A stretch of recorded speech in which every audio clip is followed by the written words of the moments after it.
What's up guys, Nesta Restoration back with another restoration. Now in today's video, I'll be fully restoring these Jordan 4 breads, and as you guys can see by the condition of these are going to need a lot of work. So we're going to be cleaning the shoes inside and out, and plus we're also going to be removing the yellowing from the soles. So before I can get into the cleaning, make sure you guys drop a like on the video and subscribe if you're new, and follow along for the cleaning. So for before and after purposes, I'm going to put one shoe aside and focus on one shoe for this video, and we're going to start off by removing the laces. Removing the laces is very important because it allows us to clean the tongue thoroughly. It also helps get all the dirt and dust out that's been hidden underneath the laces for years. So after we put the laces to the side, we're going to go ahead and plug in our shoe tree. For those of you who don't know what a shoe tree is, it basically helps restructure the shoe and allows us to put pressure on the toe box. So before we can get the shoes wet with solution and water, we're first going to have to dry brush the nubuck. Now since this material is very similar to suede, we want to go ahead and treat it with proper care by brushing off any loose dirt that may be left on the shoe. Now for the more tougher spots on the nubuck, I'm going to go ahead with a suede eraser.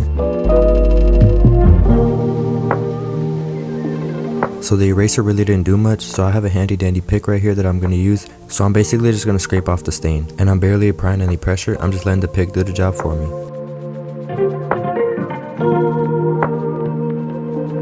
So once the shoes have been fully prepped, I'm going to go ahead with my sneaker solution. I'll be using Reshoevn8or's 32 cleaning out sneaker bottle. I'll also be using their collapsible bowl and distilled water. A pro tip is I recommend using distilled water over tap water. Tap water has been found to have very heavy metals in it, which can cause damage to suede and nubuck shoes. So I'll be using Reshoevn8or's 3-brush cleaning kit. I'm going to start off by using a soft bristle brush and a little bit of solution and start cleaning the uppers.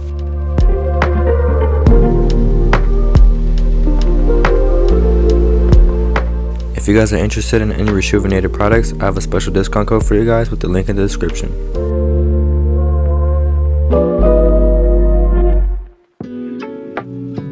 So after using the soft bristle brush, we're going to go ahead and move on to the medium bristle brush and start tackling the midsoles.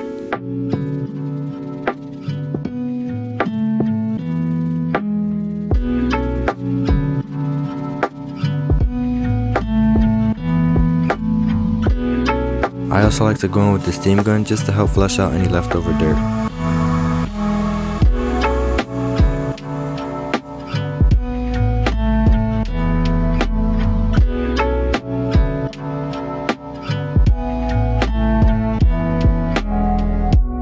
So after working on the midsoles and the uppers, it's time to take care of these outsoles. So I'm going to be going in with the stiff bristle brush from Reshoevn8or. One thing that I love about Reshoevn8or is how they include 3 different brush types, unlike other shoe cleaning kits on the market.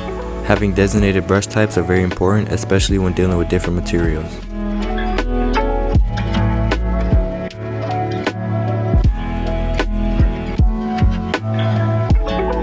So after working on the outsoles, I still noticed there were some dirt stains, so now I'm going to go in with the wire bristle brush.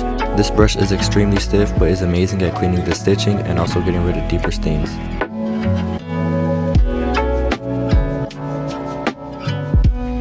If you guys are enjoying this video so far, make sure you drop a like.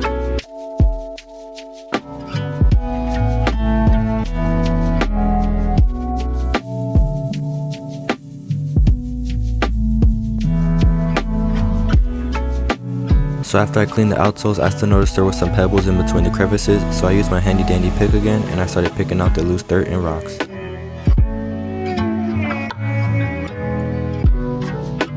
So the outsoles were clean, but they didn't meet my standards, so I ended up going in with the sneaker foam cleaner. This is the part of restorations that people don't talk about, is going back and cleaning the shoes over and over again until you get it right.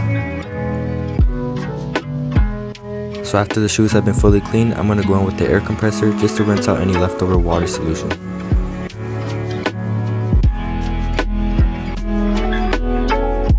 And here's how the shoes are looking so far, and this is what happens when you put in a lot of elbow grease. Job's not finished though, because now we're going to clean the inside. So I start off by taking out the shoe tree so I can really get in the shoes. I'm going to be using this new air brush that I got online and putting it in a little bit of solution and just going crazy on the inside.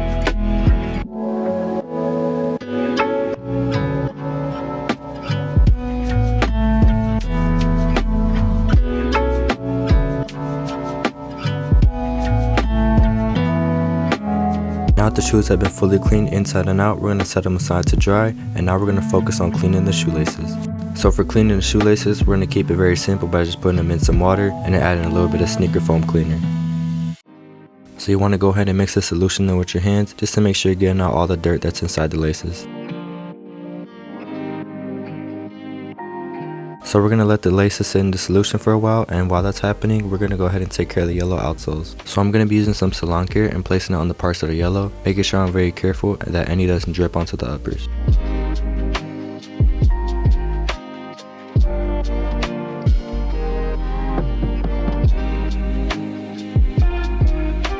So we're going to go ahead and seal the sauce by placing plastic wrap over it. This helps so it doesn't dry while it sits in the ice box.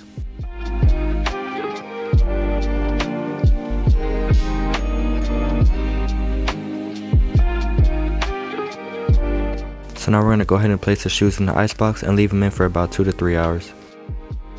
So while the shoes are in the icebox, we're going to go ahead and dry off the shoelaces.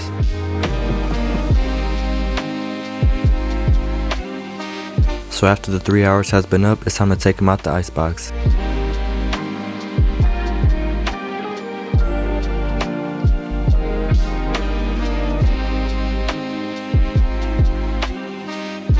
So after we took the shoes out the icebox, we're going to go ahead and clean off any leftover Salon Care.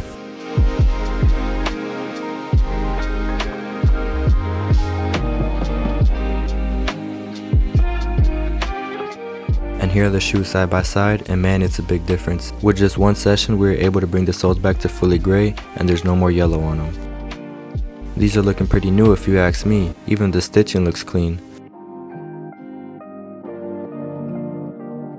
So before we can finish this restoration, we first have to lace up the shoes and touch up the nubuck.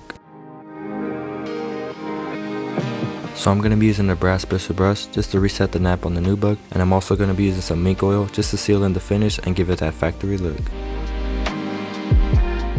And here's the final result of how these Jordan 4 breads came out, and I'm super grateful that I was able to bring these back to life again. We first started with the uppers and the midsoles and slowly worked our way to the outsoles using the wire and stiff bristle brush, which came in clutch. But that'll be a wrap for today's video. Thank you guys so much for watching. I hope you guys enjoyed, and I'll see you guys in the next one. Peace.